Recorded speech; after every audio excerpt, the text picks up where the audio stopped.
Oi, pessoal, boa noite. Como vocês estão? Tudo bem? Me perdoem pelo atraso, estava com problema de conexão aqui, mas vamos seguindo. Vamos seguindo aí hoje, módulo 6, né? Se eu não me engano, de vocês. Módulo 6, Previdência.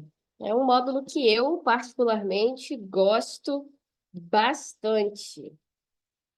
Não acho muito difícil, mas tem uma galera aí que se confunde um pouco. Vou compartilhar a tela aqui com vocês e a gente já começa os exercícios. Espera aí que eu vou compartilhar.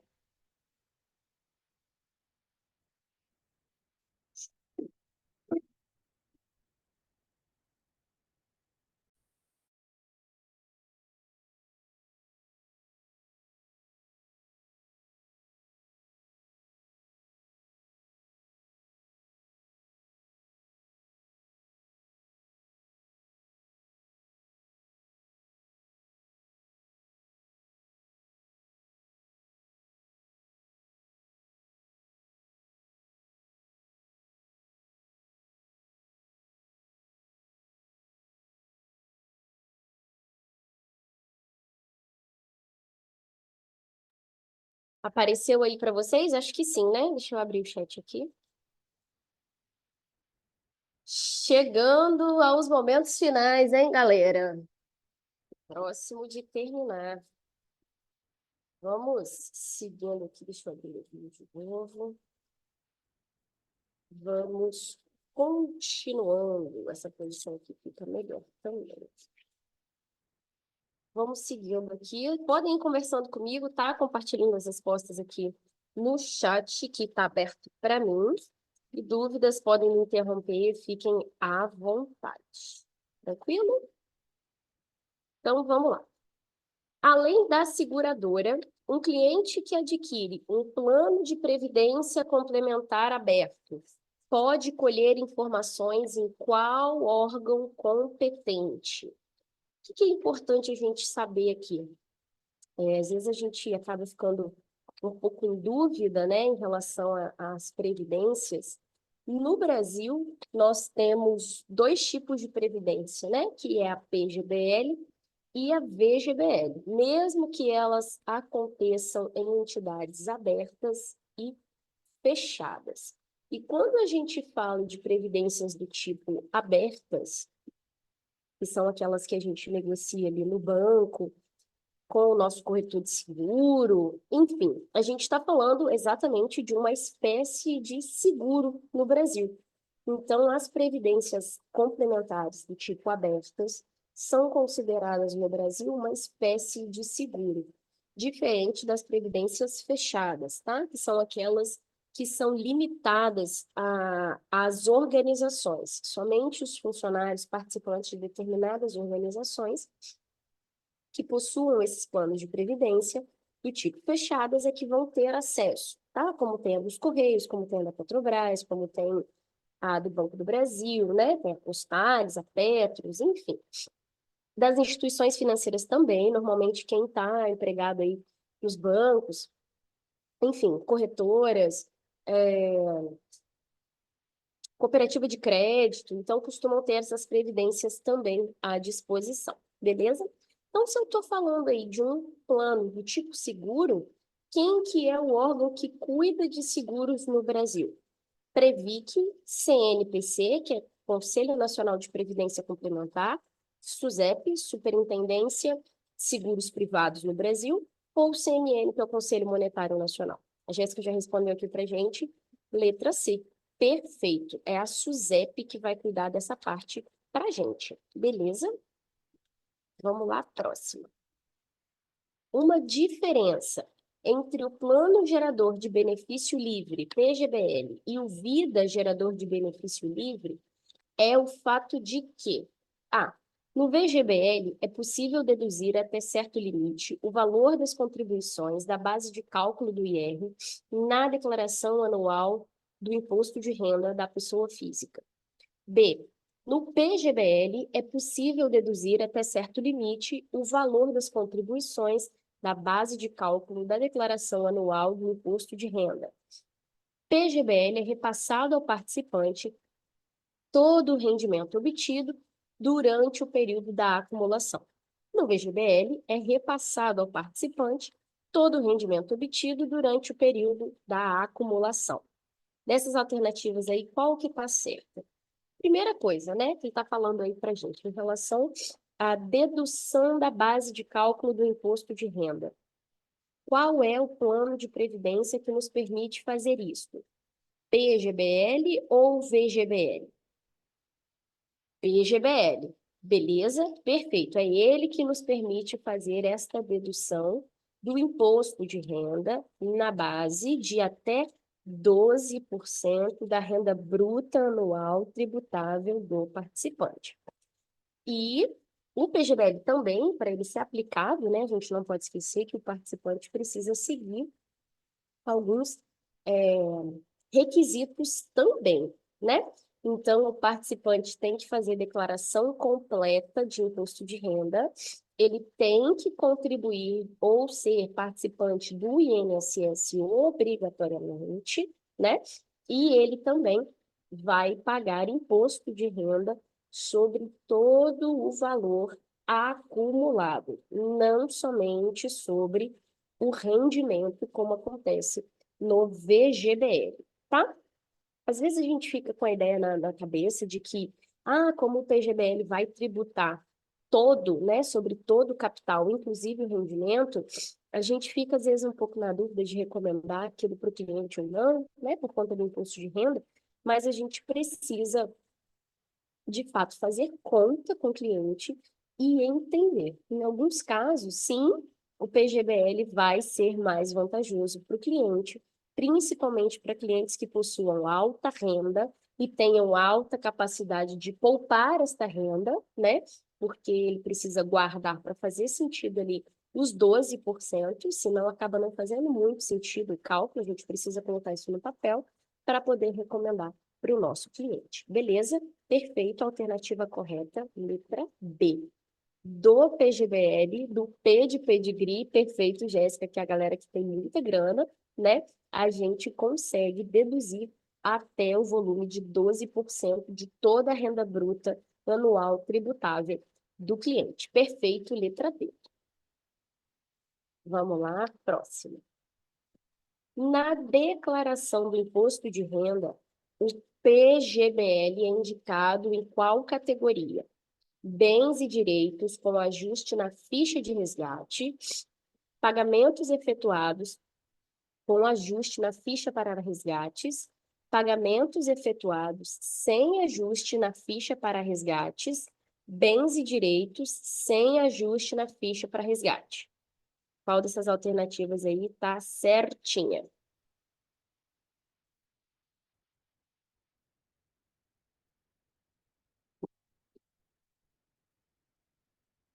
Às vezes a gente fica com um pouco de dúvida, né, em relação a PGBL, VGBL, onde eles são declarados. A alternativa correta é a letra B, tá? Se para vocês não confundirem ou se esquecerem na hora da prova, né? No caso do PGBL, pode associar a pagamento, tá?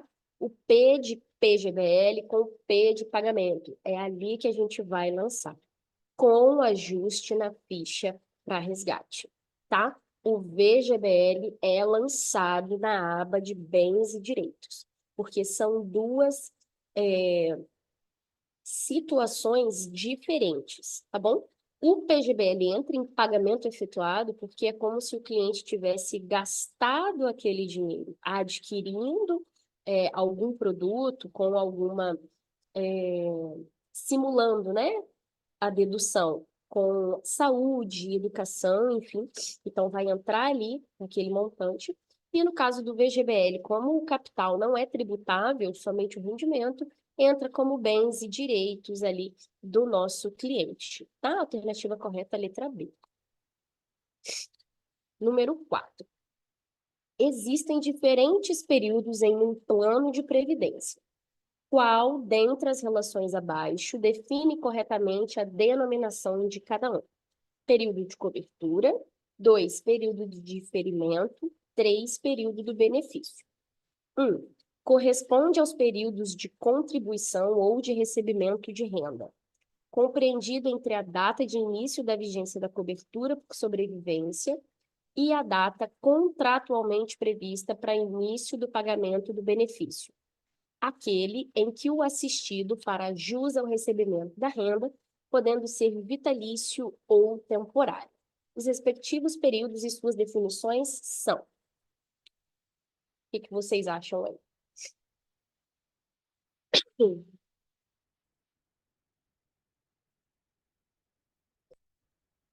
Primeiro deles, o período de cobertura, como o próprio nome já diz, né, é compreendido desde o momento em que o cliente abre o processo, abre o plano de previdência, até o momento em que ele começa o período do pagamento, tá? Então, é assim que acontece a cobertura. O período do diferimento é o que a gente chama de acumulação, tá? Então, é exatamente o período em que o nosso cliente está crescendo no plano de previdência, guardando o recurso, também conhecido como período de diferimento ou acumulação. E, de fato, o período do benefício é quando o nosso cliente está ali fazendo jus, né, à renda que ele determinou, tendo aí várias possibilidades: mensal vitalícia, mensal temporária, prazo certo, reversível ao cônjuge, reversível ao beneficiário. A gente vai falar delas mais aí para frente, tá? Então, como que ficaria ali? Número 1, corresponde aos períodos de contribuição e ou recebimento da renda.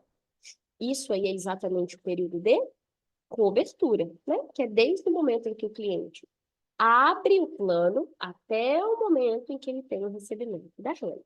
Durante todo esse período, o nosso cliente está coberto, compreendido entre a data do início da vigência da cobertura por sobrevivência e a data contratualmente prevista para início do pagamento do benefício. Então, nessa fase, é desde o momento em que o nosso cliente contrata o plano de previdência até o início do primeiro pagamento do benefício dele. É o período em que ele acumulou. É o período do diferimento do nosso cliente. Perfeito? Número 3, aquele em que o assistido fará jus ao recebimento da renda, podendo ser vitalício ou temporário, é exatamente o período do benefício ou período da renda. Beleza? Tranquilo? Então, alternativa correta, letra B. Número 5, próxima. Um investidor aportou 1 milhão em um PGBL com tabela regressiva. Transcorrido 4 anos do aporte, ele veio a falecer, deixando um saldo para o seu beneficiário. Qual será a alíquota de imposto de renda a ser paga sobre o valor acumulado por ocasião do resgate por parte do beneficiário? Vou deixar essas aí para vocês responderem um minutinho.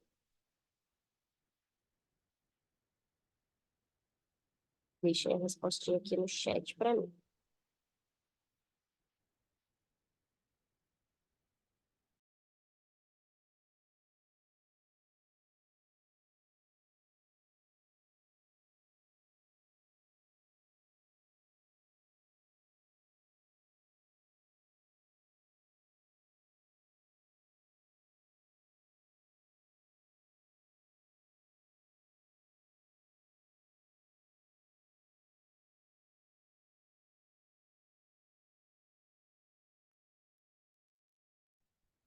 Belezinha? Próxima.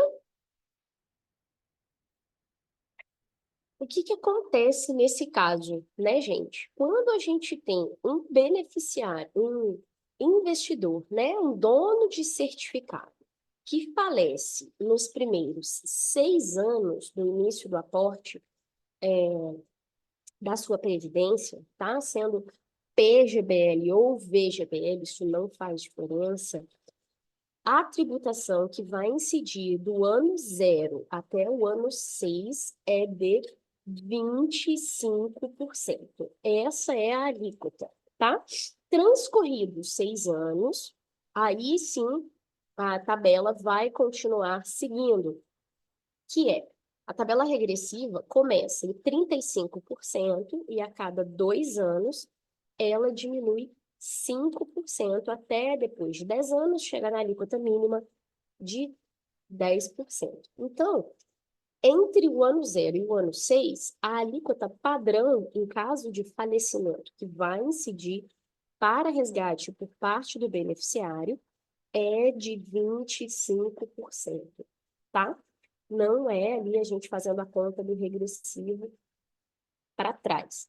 Mas a partir do ano 6, sim, aí começa a incidir 20%, 15%, 10%, tá bom? Então, a resposta certa é a letra B. Número 6. Em relação às contribuições em PGBL e VGBL, são declaradas no imposto de renda como, respectivamente, a. Pagamentos efetuados e rendimentos, pagamentos efetuados e bens e direitos e rendimentos, rendimentos e bens e direitos. A gente já falou um pouquinho na questão anterior, né? O PGBL é pagamento efetuado e o VGBL na aba de bens e direitos. Essa aí é bem tranquila, né? Aquela questão que não dá pra gente errar. Alternativa correta, letra B. Número 7. Sobre o VGBL, Vida Gerador de Benefício Livre, afirmativa 1. Pode complementar a Previdência Oficial, Programa Geral da Previdência, ou regime geral, ou regime próprio, sem limite de recebimento. Deixa eu ver aqui a perguntinha do chat. Oi, fala comigo, Jéssica. A anterior, letra B, tá? Letra B, pagamentos efetuados e bens e direitos. Show? Sobre o VGBL.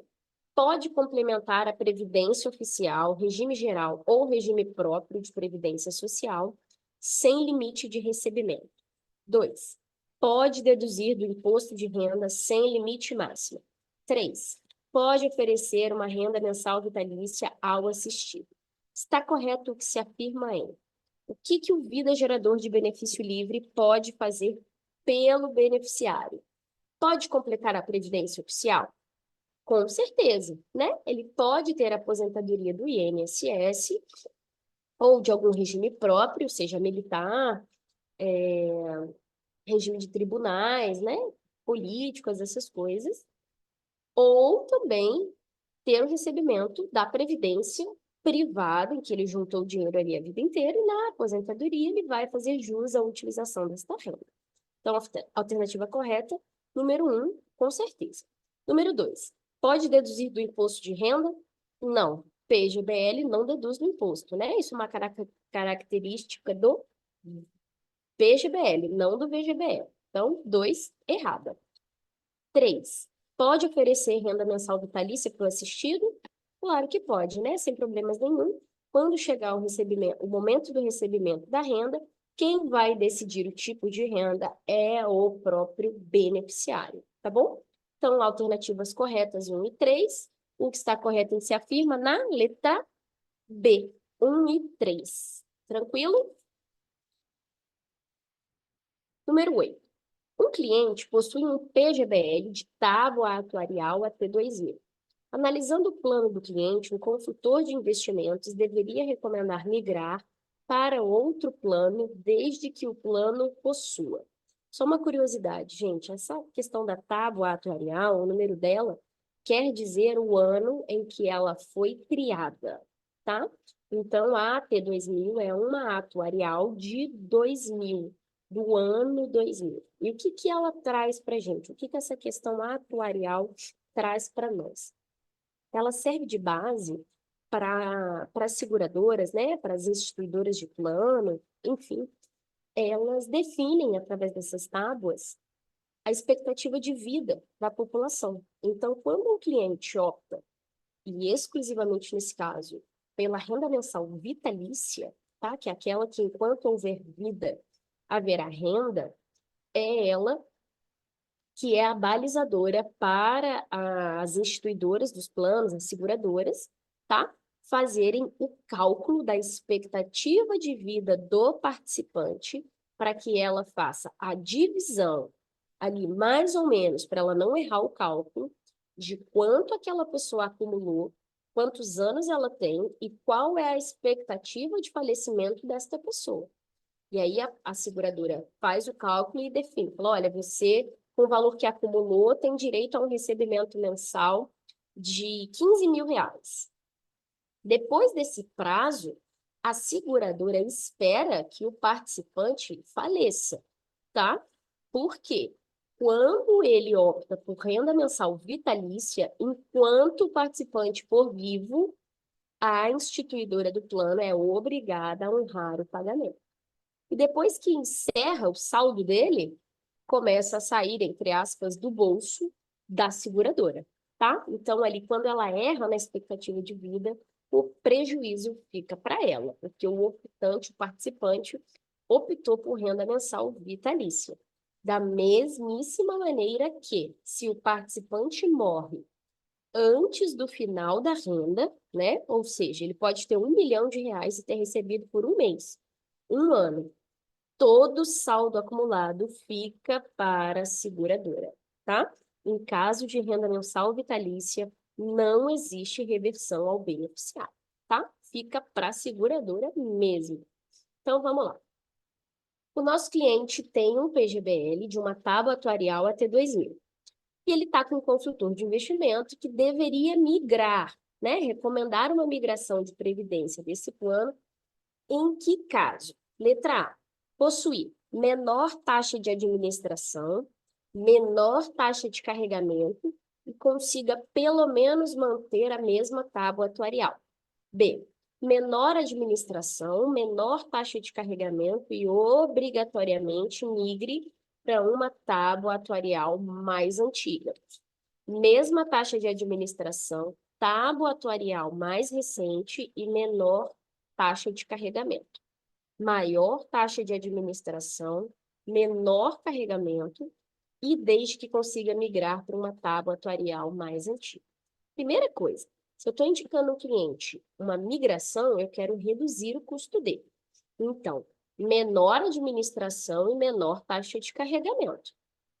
Beleza? Só ali eu já eliminei a C e a D. Ok? E aí, em relação à tábua atuarial? O que acontece com esse cliente? Será que ele obrigatoriamente precisa migrar para uma mais antiga ou será que manter pelo menos a que ele já tem já faria sentido? Nesse caso, pelo menos manter a que ele já possui faria sentido, né?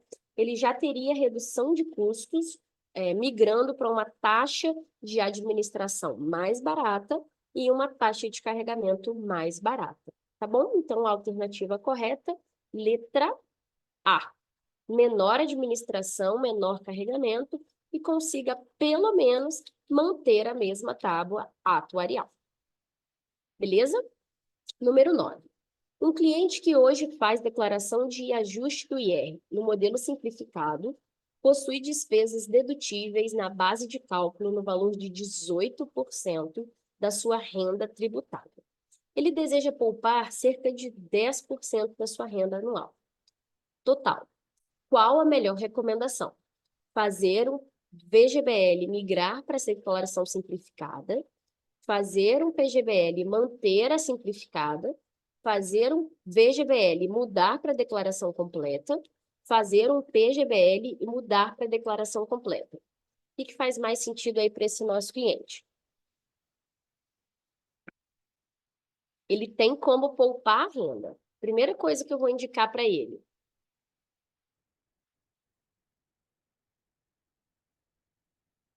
Perfeito. Alternativa D.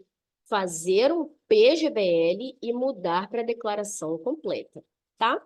Ele consegue poupar 10% dos 18%. Então, ele já está quase ali no limite do teto do que ele pode deduzir, né? Então, faz muito sentido para esse nosso cliente fazer um PGBL. Porque se ele pode guardar esse dinheiro, ele não precisa pagar imposto neste momento, tá bom?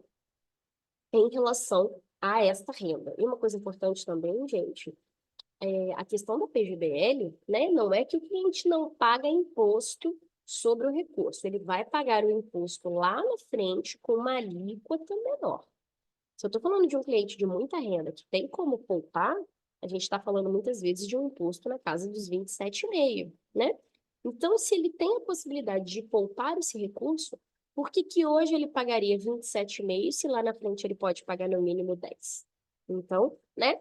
Quando a gente coloca no papel, talvez acabe fazendo sentido para o cliente, tá? Então, a alternativa D, mudar para o PGBL e para a declaração completa. Obrigatoriamente, essas duas coisas andam juntas, né? Senão ele não pode fazer a dedução do cálculo. Número 9. O seu cliente já contribui com um limite de 12% da renda tributável total e deseja fazer um aporte extra na sua previdência. A projeção é tirar este valor daqui a 3 anos. Neste caso, você deveria indicar o que para este cliente? Um PGBL progressivo, um VGBL progressivo, um PGBL regressivo ou um VGBL regressivo. Primeira coisa que eu já sei que eu não vou indicar para ele. O exercício está me falando que ele já contribui no teto dos 12%. Então, meu cliente já tem uma PGBL. Vou indicar outra PGBL para ele? Claro que não, né? Porque não faria sentido, visto que ele não pode mais deduzir nenhum percentual da taxa. Então, não faz sentido ele ter um novo PGBL. Então, já eliminei duas, né? Fiquei com as duas opções de indicar um VGBL para ele. E aí, qual é o prazo? Ele vai resgatar daqui 3 anos. Vou colocar ele numa progressiva ou numa regressiva? Nesse caso, o mais indicado é um regime progressivo, tá? Por quê? O cliente vai ter tido pouco tempo para a acumulação, tá? E como a gente está falando de um VGBL, a tributação vai incidir somente sobre o rendimento. Então, faz mais sentido para o meu cliente, nesse aporte extra, ter um regime progressivo e pagar 15%, do que entrar no regime regressivo e pagar 30%, tá? Porque em 3 anos, né, ele estaria na segunda alíquota, que seria de 30%. Então, para este nosso cliente, um VGBL do tipo progressivo. A alternativa correta é letra B. Número 11. A aplicação em um fundo PGBL é mais indicada para: letra A, quem declarar o imposto de renda pelo modelo completo. B, quem declarar o imposto de renda pelo modelo simplificado. C, quem é isento da cobrança de IR. D, aquele cliente que já contribui com 12% da sua renda em outro PGBL. Quando eu vou indicar o PGBL? Perfeito, alternativa A, para quem faz o imposto de renda do tipo completo. Perfeito. Ah, Larissa, por que que não é a letra D? Ele já tem um PGBL de 12%, então eu não vou indicar um outro PGBL para ele, né? Porque, gente, mesmo que isso é uma coisa muito importante, mesmo que o cliente possua mais de um plano do tipo PGBL, o total dedutível é 12. Não é 12 em cada plano, tá? É 12 total. Então, ele pode ter 2 PGBLs e deduzir 6% em cada um. Beleza. Não 12 em cada um, ok? Alternativa correta, letra A. Perfeito. Próximo.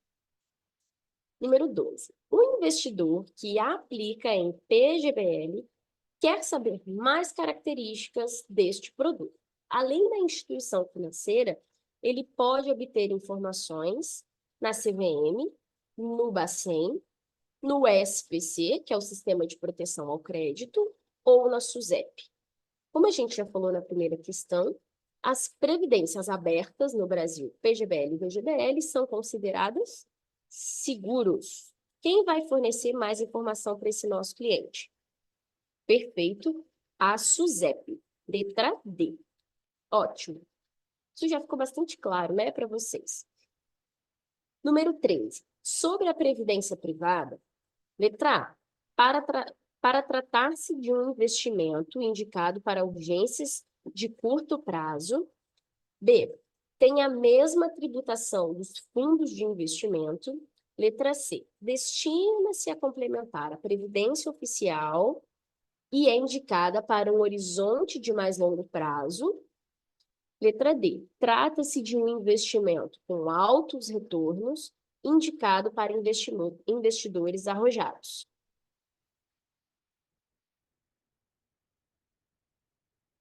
Perfeito, letra C.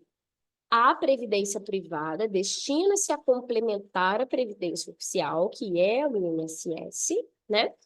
E ela é indicada para um horizonte de investimento de longo prazo, né, gente? Passou ali de 10 anos, a gente já está falando de um investimento de mais longo prazo, ok? Perfeito. Vamos lá, próximo. A portabilidade permite que haja transferências, letra A, de PGBL para PGBL, de VGBL para VGBL, de PGBL para VGBL e de VGBL para VGBL, toda sem imposto de renda. Sem imposto de renda quando for de P para P ou de V para V, e com imposto de renda quando for de PGBL para VGBL ou de VGBL para PGBL. Letra C, de P para P, de V para V, com imposto de renda. Letra D, de P para P, de V para V, sem imposto de renda. Como acontecem as transferências, as portabilidades? Exclusivamente.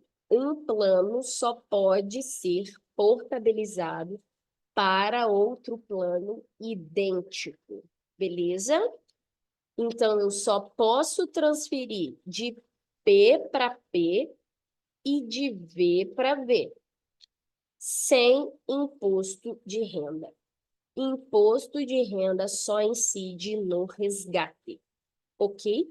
No recebimento da renda, enfim, quando aquela renda está retornando para o participante, ok?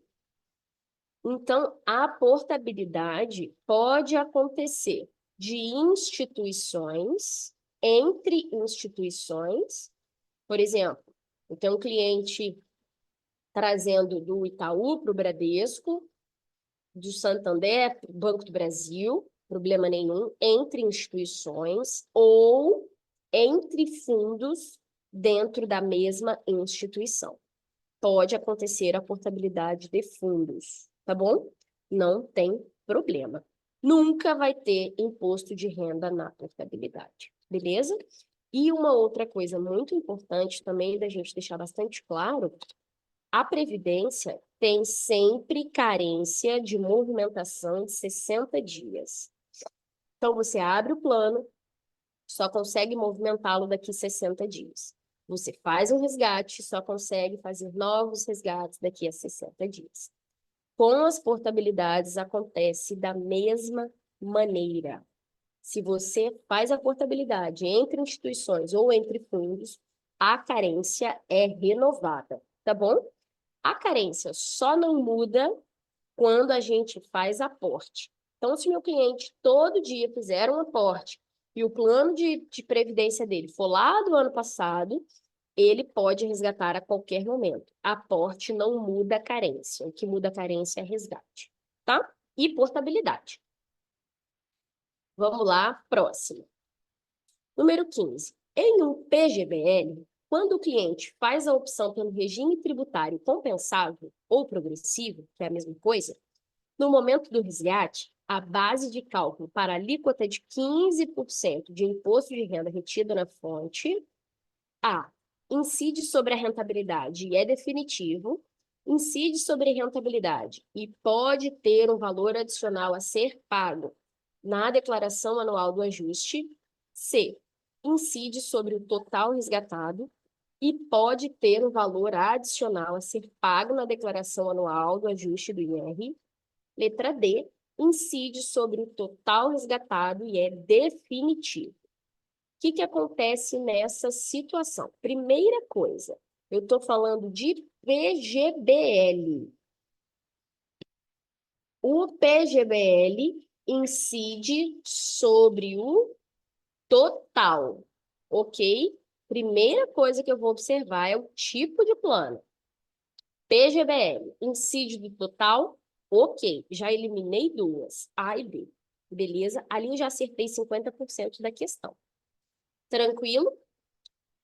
E quando eu estou falando de um regime compensável ou progressivo, eu estou falando que no momento do resgate, o meu cliente paga 15 no resgate e pode ter a compensar a diferença para a receita. Chegando até qual alíquota? 27,5. Então, meu cliente paga 15 e pode ter uma diferença de até 12,5% para completar os 27. Ok? Tudo vai depender do valor da renda que ele resgatou ali, do valor total, né? Que ele resgatou para saber qual é a alíquota de imposto que está ali na diferença, beleza? Então, a alternativa correta, letra C. A definitiva, gente, é a tabela regressiva, tá? Que também é chamada de tabela definitiva. Quando o nosso cliente opta pela regressiva, o imposto acontece somente uma vez, tá? Na progressiva, como o próprio nome já diz, compensável, o meu cliente pode ter dinheiro a mandar para a Receita, ou a Receita pode ter valores a restituir para este cliente, ok? Alternativa correta, letra C, beleza.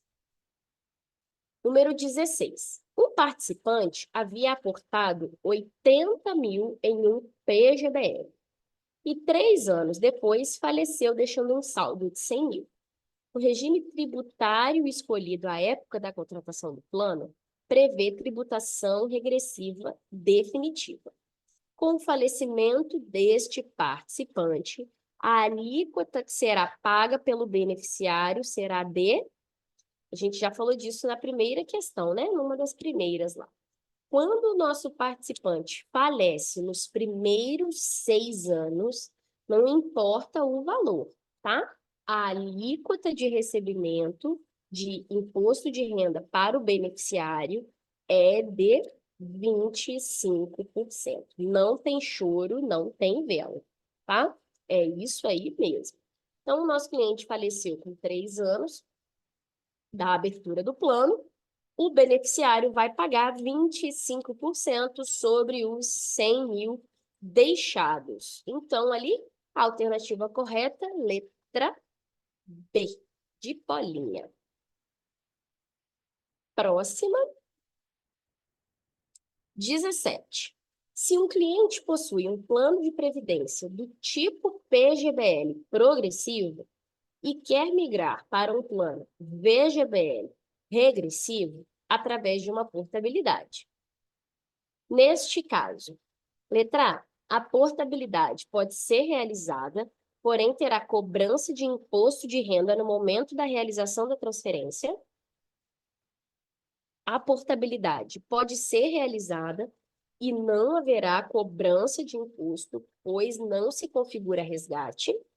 A portabilidade poderia ser realizada apenas se o plano atual fosse com regime de tributação regressiva.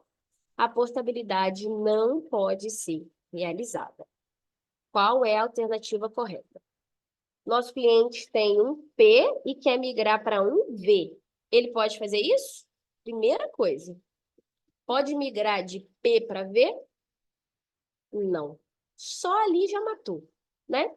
Então, a portabilidade não pode acontecer. O que o nosso cliente teria que fazer? Resgatar a PGBL e reaplicar no novo plano do tipo VGBL. Beleza? Então, a alternativa correta é letra D. A portabilidade não pode ser realizada. 17. 17 é que a gente estava, né? 18. Qual destas modalidades de previdência complementar oferece incentivo fiscal, ou seja, possibilidade de dedução das contribuições da base de cálculo do IR? Letra A, PGBL, B, VGBL, C, PGBL e VGBL, D, todas as modalidades de previdência complementar. Qual delas é a única possibilidade da gente deduzir? Somente a PGBL, né? Então, somente a alternativa A. Somente a PGBL. Plano gerador de benefício livre. As questões são bem tranquilas, né, gente? É isso que vocês vão encontrar na prova, tá? Principalmente como a prova da CPA 20 não tem cálculo, né? Algumas vezes pode aparecer ali uma continha bem fácil, né? Bem bobinha. Vocês não precisam de uso de calculadora nem nada. Então, as questões que vocês vão observar na prova, de fato, são questões mais tranquilas, mais simples, mas a gente tem que ficar bastante atento com as pegadinhas, tá? Ler bem o que o exercício está pedindo, ficar bem atento se ele está me falando sobre uma PGBL, uma VGBL, se ele está falando sobre o tipo de renda, tá? Os exercícios gostam de pegar muito nesse sentido. Então, assim, às vezes eu nem gosto muito de usar a palavra pegadinha, tá? Porque os alunos gostam muito disso, né? Ah, professor, a prova estava cheia de pegadinhas. A prova não está cheia de pegadinhas, a prova está bem escrita, né? E ela quer saber se você está atento aos detalhes, porque a gente fica com aquela mania de ler rápido, de achar que lê o início da pergunta e já vai procurando a resposta, e às vezes ele está perguntando um exceto, um porém. Então, a gente tem que tomar cuidado com as entrelinhas. Lê a questão vírgula por vírgula, ponto por ponto, e já vai interpretando ali. Pô, tá falando de um PGBL? Já sei que eu estou falando de dedução de imposto de renda completo, de contribuição de INSS. Então, de cobrança de imposto de renda sobre o valor total, inclusive aportes e rendimentos. Vai lendo a questão ali picadinha para vocês não se perderem, tá? Porque a prova gosta bastante dessa questão. Vamos lá, então. No plano de previdência complementar do tipo PGBL, é indicado para um cliente que faz declaração completa de imposto, faz declaração de imposto de renda pelo modelo simplificado e tem muitas despesas dedutivas, faz a declaração pelo imposto de renda completo e é contribuinte da Previdência Social, faz declaração pelo modelo simplificado e não tem nenhuma outra despesa dedutível, faz a declaração do imposto de renda por modelo completo e não é contribuinte da Previdência Social. Alternativa correta, letra B.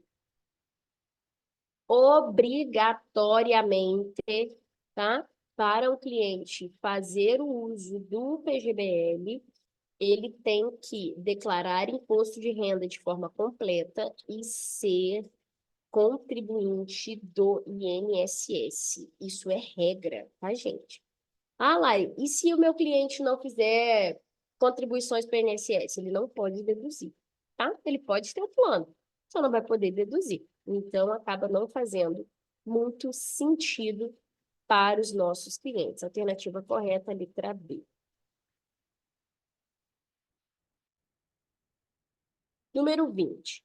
Um investidor fez uma aplicação em um PGBL e escolheu o regime compensável, ou seja, o progressivo. Ao solicitar resgate, esse investidor pergunta qual é o IR que será retido na fonte.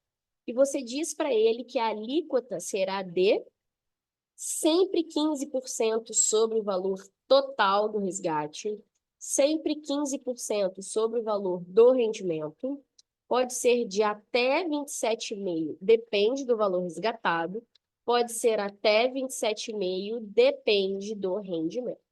Qual é a alternativa correta? Jéssica mandou aqui para a gente letra A, vamos ver. Sempre 15% sobre o valor total do resgate. Vamos analisar. Meu cliente fez um PGBL, então eu já sei que a tributação é sobre o todo. Beleza, então esquece rendimento. Já eliminei duas. Ele está me falando que a tabela é progressiva, compensada. E o meu cliente está perguntando sobre o resgate. Então, 15% na fonte sobre o valor total. Podendo chegar até 27,5, né? Dependendo do valor, mas isso aí é para ajuste. Na fonte é sempre 15%, tá? Sempre. E isso acontece, gente, para a Receita Federal entender quando o meu cliente opta pelo regime compensável, se ele deve a Receita ou é a Receita que deve para ele, visto que, dependendo do valor, aquele imposto não deveria ter sido cobrado. E aí, na restituição, no ano seguinte, né, na fase das restituições, a Receita Federal devolve o valor para o cliente, ok? E ela só vai conseguir devolver sabendo que ela cobrou, né? Então, é por isso que acontece o imposto na fonte. Alternativa correta, letra A. Número 21. Com relação à taxa de carregamento em um plano de previdência, letra A, pode ser cobrada na aplicação, no resgate ou na portabilidade. B, após um período de carência, pode ser resgatada pelo investidor. C, é uma taxa que não pode ser cobrada. D, nunca pode ser reduzida a zero. O que é taxa de carregamento? É aquela taxa conhecida ali do mercado, né? Que antigamente ela era bem mais negociada, hoje em dia já está zerada, tá? Para a maioria das instituições dos planos, que é como se fosse um pedágio, vamos dizer assim, para o cliente acessar o produto. Então, tinha taxa de carregamento de 1%, 2%, 3%. Quanto mais alta, pior para o cliente. Porque, por exemplo, eu pego um fundo de taxa de carregamento 1% e o meu cliente faz aporte todo mês de R$ 100, se tem carregamento, na verdade, não é R$ 100 que entra na conta do meu cliente, é 99, porque 1% o carregamento levou. Então, pense, ah, Larissa, mas R$ 1 é muito pouco. É muito pouco em relação a R$ 100. Imagina para um aporte de 1 milhão, né? Fica 900 mil ali disponível para o meu cliente, porque 100 mil ficou para trás. Então, acaba fazendo muita diferença, né? Para o nosso cliente. E ela pode incidir na entrada, na saída ou nas portabilidades, que é a mesma coisa que na aplicação, no resgate ou na portabilidade. E uma coisa muito importante, gente, a taxa de carregamento incide somente sobre aporte, não incide sobre rentabilidade. Não importa se é PGBL, se é VGBL. Carregamento é só no aporte, mesmo que seja na saída, tá? Ela vai fazer o cálculo de qual foi o valor aportado e vai descontar do aporte. É diferente do imposto de renda, por exemplo, que vai descontar, no caso do VGBL, né, somente do valor do rendimento. Então, fiquem com essas informações aí bem claras também. Não pode ser resgatada pelo investidor, tá? Porque é taxa, é uma taxa que não pode ser cobrada. Pode sim ser cobrada e nunca pode ser reduzida a zero. Pode sim, tá? Inclusive, hoje, a maioria das instituições já tem a taxa de carregamento zerada, tá? A partir do primeiro momento em que a primeira instituição zerou a taxa, as outras foram obrigadas a zerar. Porque, em que sentido, né? Por quê? Por que razão um cliente pagaria uma taxa num produto que ele tem o mesmo produto sendo ofertado em outra instituição com a taxa zerada. Então, foi ali um movimento do mercado que acabou zerando a taxa, né? Então, existem ainda planos que cobram, mas a maioria hoje já não cobra mais, tá? Próximo, vamos ver aqui se a gente ainda tem alguma questão. Se essa é a última. Temos. Um pai de 2 filhos, casado, com patrimônio total de 2 milhões, vem a falecer. Ele tinha um plano de VGBL com saldo de 500 mil, no qual o seu melhor amigo era o único beneficiário. Neste caso, o VGBL deverá ser incluído no inventário, o saldo do VGBL deverá ser pago aos herdeiros necessários, o amigo receberá o valor integral do VGBL, o amigo terá que dividir o valor com os herdeiros necessários do falecido. Muito polêmica, né? O que acontece? Neste sentido, primeira coisa, previdência é livre de inventário no Brasil. Então, já excluímos ali a letra A, beleza? Não existe previdência em inventário. E também não é possível abrir plano de previdência sem a indicação de beneficiários, tá? Hoje em dia não é mais possível. Então, alguém ali a gente precisa indicar, né? Então, beleza, já eliminamos a letra A. No caso deste amigo, né, ele era o único beneficiário dessa pessoa que faleceu. Então, na Previdência, como eu já tenho o beneficiário indicado, a única pessoa que vai receber o VGBL é o amigo, tá? Era a pessoa indicada no plano. Então, os 500 mil vão para esta pessoa que foi indicada pelo instituidor do plano e que faleceu, ok? Os herdeiros, neste caso, não têm acesso ao valor. Beleza? Não tem acesso mesmo, tá, gente? Então, a alternativa correta, letra C. O amigo receberá o valor integral do VGBL. Que amigo bonzinho, né?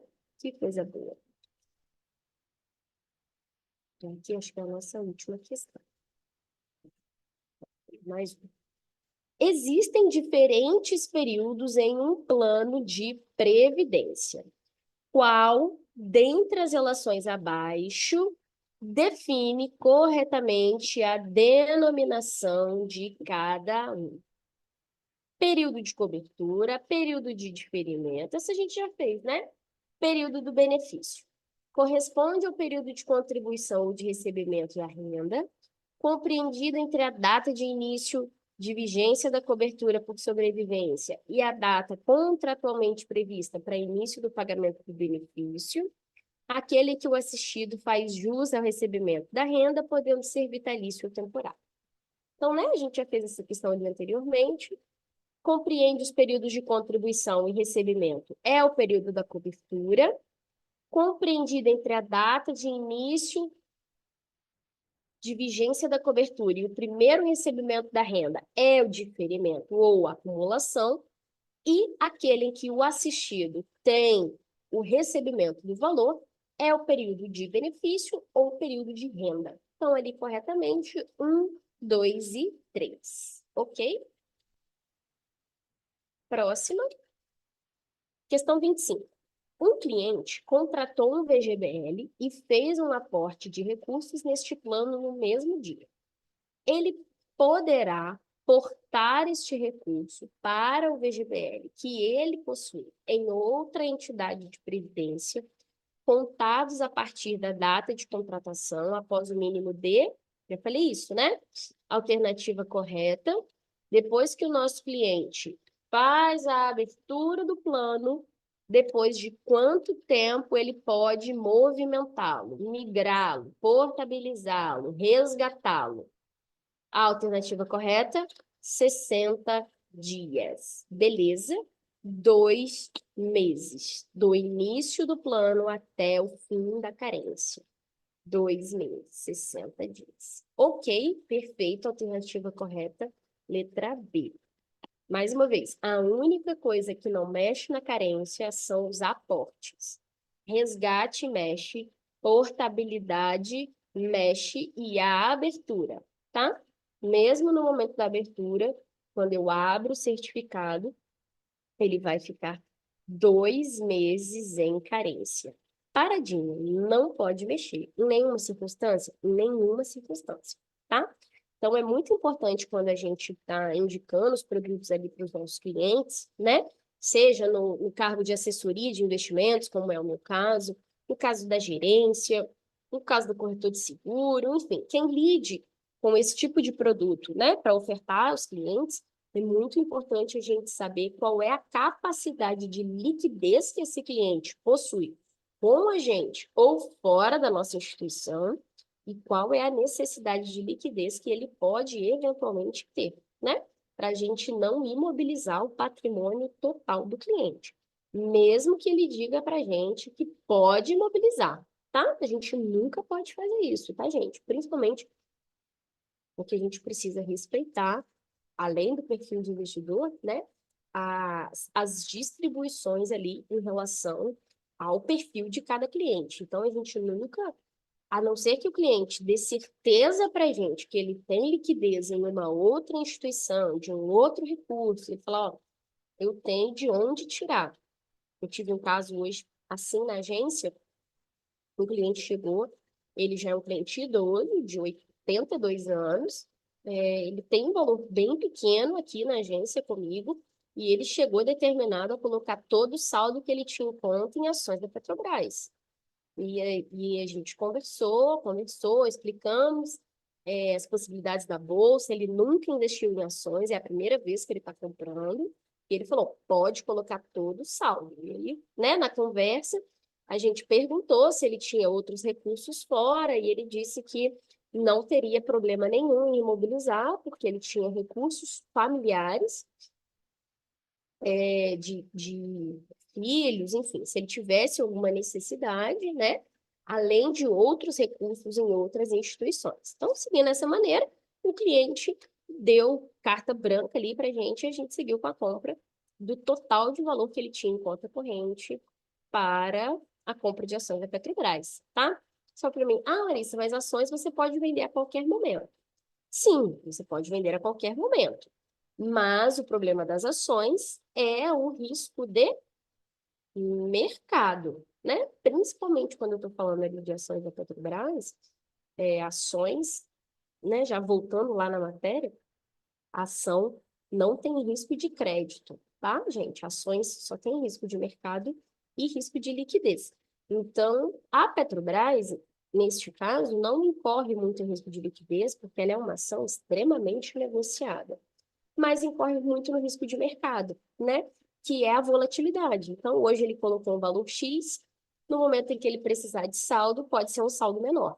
Então, o cliente também precisa ficar muito claro desse apetite de risco, né? Para a gente não ter problemas com o cliente insatisfeito lá na frente, ou com o cliente que não sabia dos riscos do produto que estava comprando. Beleza? Então, perfeito aí, 60 dias. Deixa eu ver se ainda tem mais uma. Temos mais duas.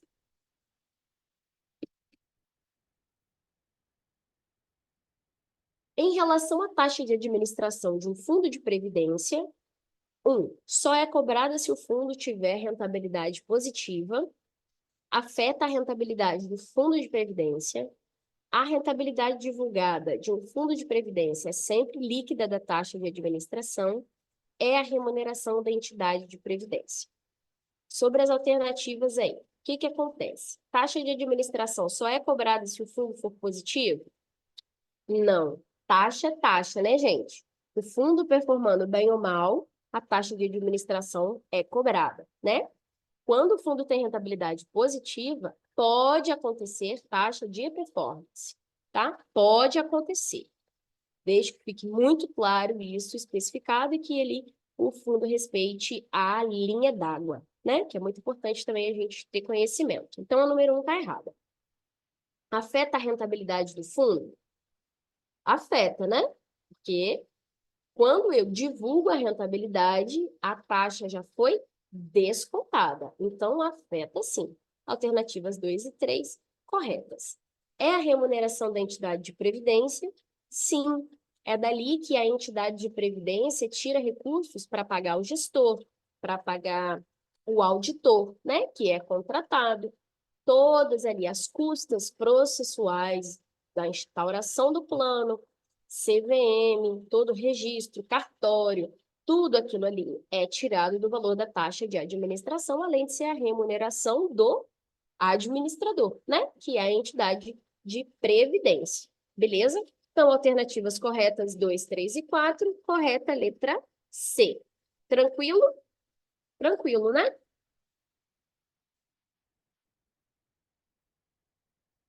27. O seu cliente tem 50 anos e rendimentos mensais de R$ 1.500. Ele faz declaração de ajuste de imposto de renda por formulário simplificado. Ele deseja fazer um plano de previdência para receber R$ 1.500 mensais a partir dos 60 anos, ou seja, na faixa isenta de imposto de renda. O plano mais indicado para ele seria um VGBL regressivo, um VGBL progressivo, um PGBL progressivo ou um PGBL regressivo. Primeira coisa, já sei que, pelo valor da renda, não é um PGBL, né? Ele é um cliente de pouca renda. Então, já eliminei duas questões. As duas PGBLs eu tiro dele. Agora, ele vai fazer um VGBL progressivo ou regressivo? O que eu vou indicar para ele?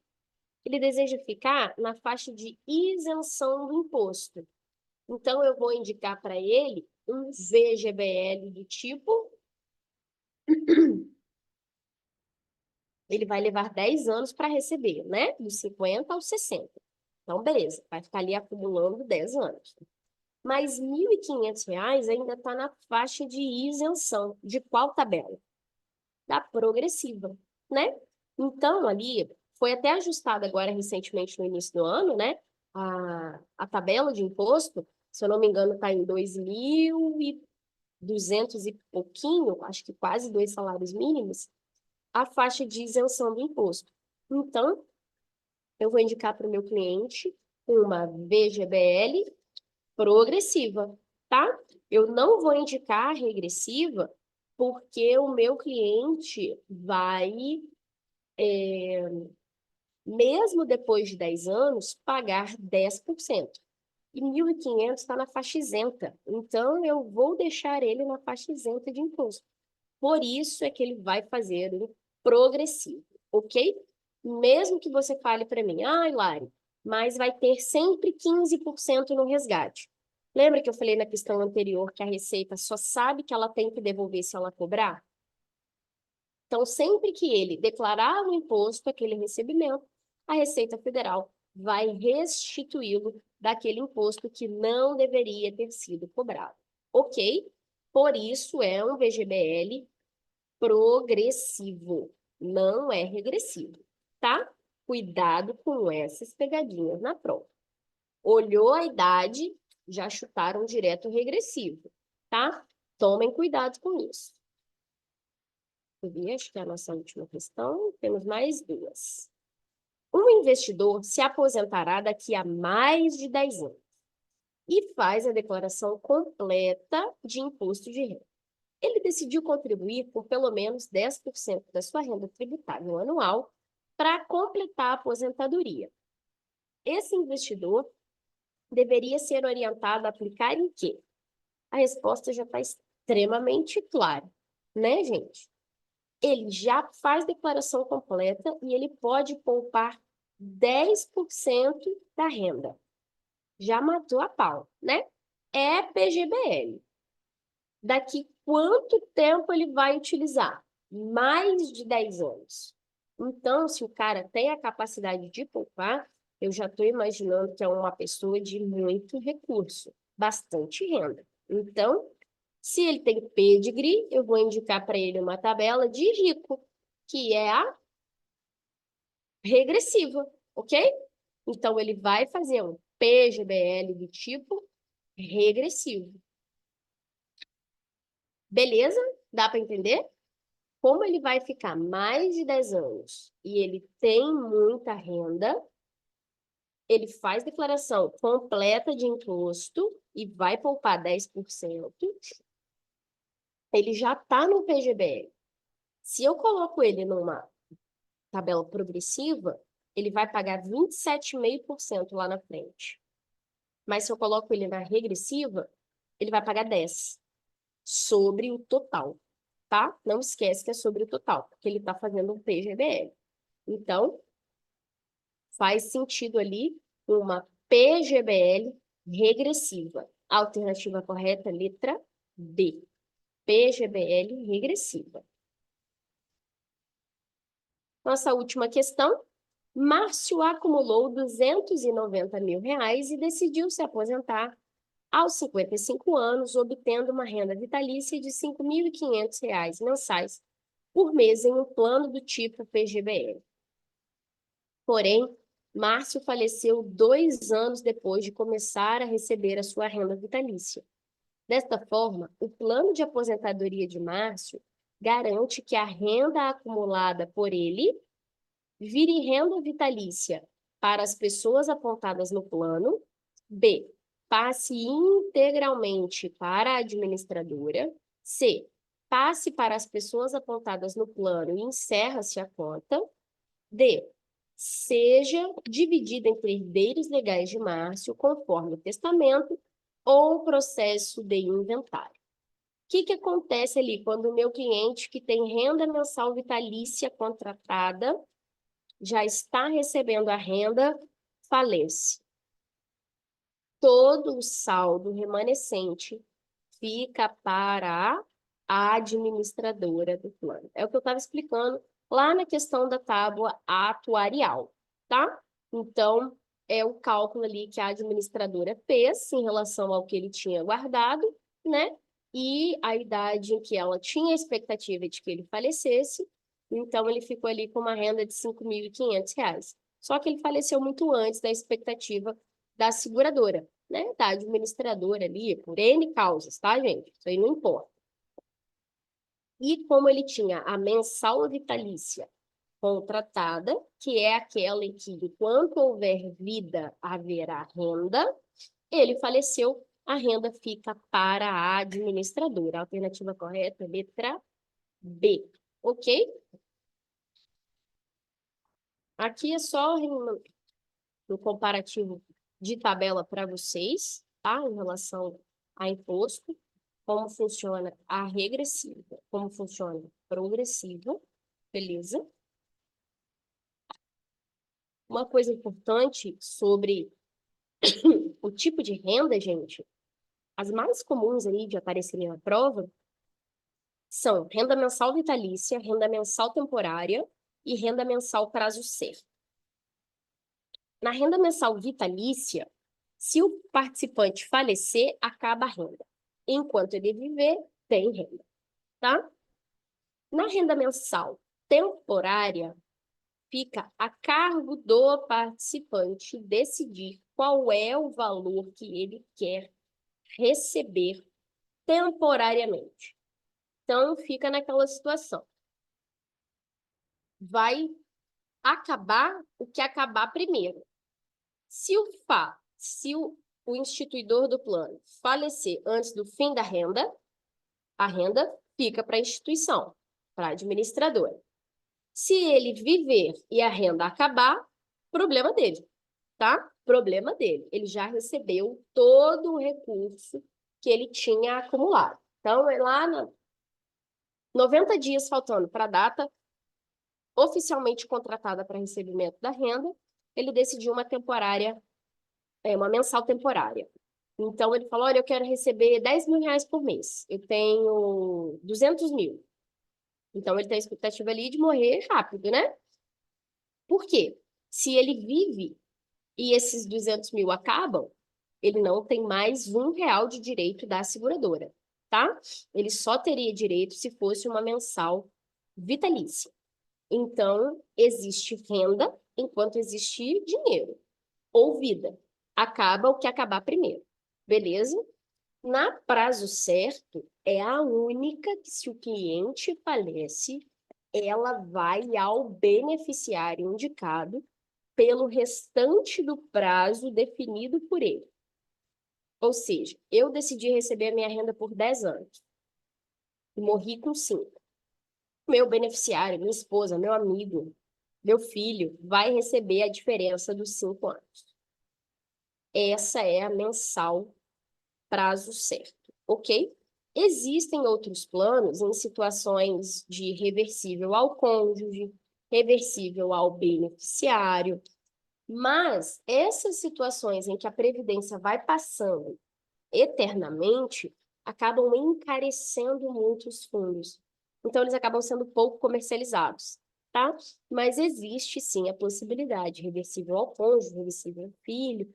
Caso de falecimento, vai passando ali de geração para geração, tá? Não é muito comum, mas acontece. E uma outra palavra que vocês podem ver na prova, ou já viram aí no banco também, conhecida como pecúlio, tá? Pecúlio é seguro, tá, gente? É a mesma coisa. O pecúlio é o seguro da previdência. Por quê? Vamos dizer assim, você contrata um plano de previdência e tem uma certa expectativa de acumulação. Ah, eu espero acumular 400 mil reais.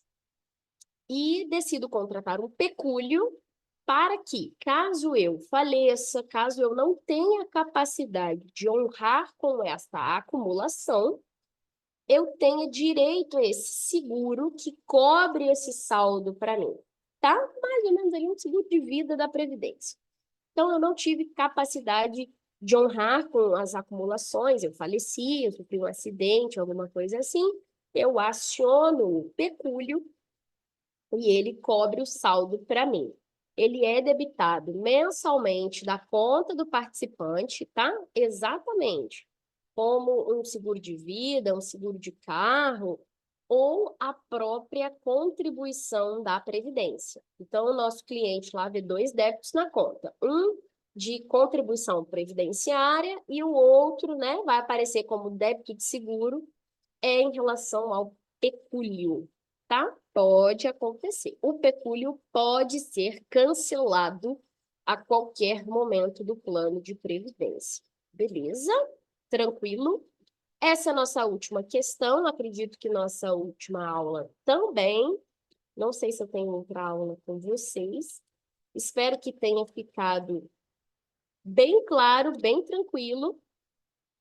As questões da Previdência não são muito difíceis, né? Principalmente pelo fato de vocês não terem cálculos, mas se tiverem dúvidas, podem contar comigo, podem contar com o Felipe, com os outros professores. Desejo uma excelente prova para vocês no momento em que forem realizar. Espero que seja breve, tá? Porque quando a gente deixa passar, a gente esquece as coisas que a gente viu lá no início da matéria. Tá bom? Fiquem com Deus, uma excelente noite. Outra informação importante, amanhã tem divulgação de Selic. Importante, amanhã é super quarta, tá? Nós estamos aí com o Comitê de Política reunido, né? Se reuniu já na data de hoje a portas abertas e se reúne nas quartas-feiras a portas fechadas para decisão da redução da taxa de juros ou manutenção ou aumento, né? Acompanhando aí o que o Banco Central vem trazendo para a gente, observando o cenário econômico externo, e também, infelizmente, o que aconteceu no Rio Grande do Sul, né? Tá todo mundo aí noticiando isso praticamente 24 horas, né, gente? Uma situação terrível, terrível mesmo, que os nossos amigos gaúchos lá estão passando. Se puderem, doem, porque, né, pode ser com qualquer um, qualquer hora. Então, acho que é uma causa muito justa, muito nobre, das pessoas que realmente perderam tudo, né, nesse desastre natural. Então, a gente tem aí a expectativa de que o Banco Central coloque um pouco o pé no freio, até pelas falas do Campos Neto também, de que amanhã a gente tem uma redução de só 0,25% e não de 0,5%, como veio acontecendo aí nas últimas 6 reuniões, tá? Então, amanhã é um dia para a gente ficar bastante atento sobre o que está acontecendo no mercado interno e no mercado externo também. A gente não acredita, também impactados pelo Rio Grande do Sul, que a redução seja maior, tá? Porque eles são grandes produtores de leite, grandes produtores de carne, gado de corte e gado de leite. Então, como, né, tá impossibilitado de chegar coisas lá, de sair coisas de lá, além das plantações devastadas dos animais mortos, isso pode impactar aí nos preços, entende? Então, com isso também o Banco Central pode ser que já dê uma segurada em redução de juros, né? Porque quando eu abaixo os juros, eu estimulo o consumo. E a gente vai provavelmente observar aí um encarecimento de leite, carnes e derivado desses produtos. Beleza? Então, vamos ficar atento amanhã. Precisando de mim, tiverem alguma dúvida, contem comigo, contem com o Felipe, com toda a nossa equipe aqui do Mundo Financeiro. Desejo uma excelente prova para vocês e estou sempre às ordens. Tá bom? Ficou alguma dúvida? Deixa aqui no chat para mim. Ou se quiserem me mandar mensagem lá no WhatsApp, fiquem à vontade também. Tá bom, gente? Um beijão e uma boa noite para vocês.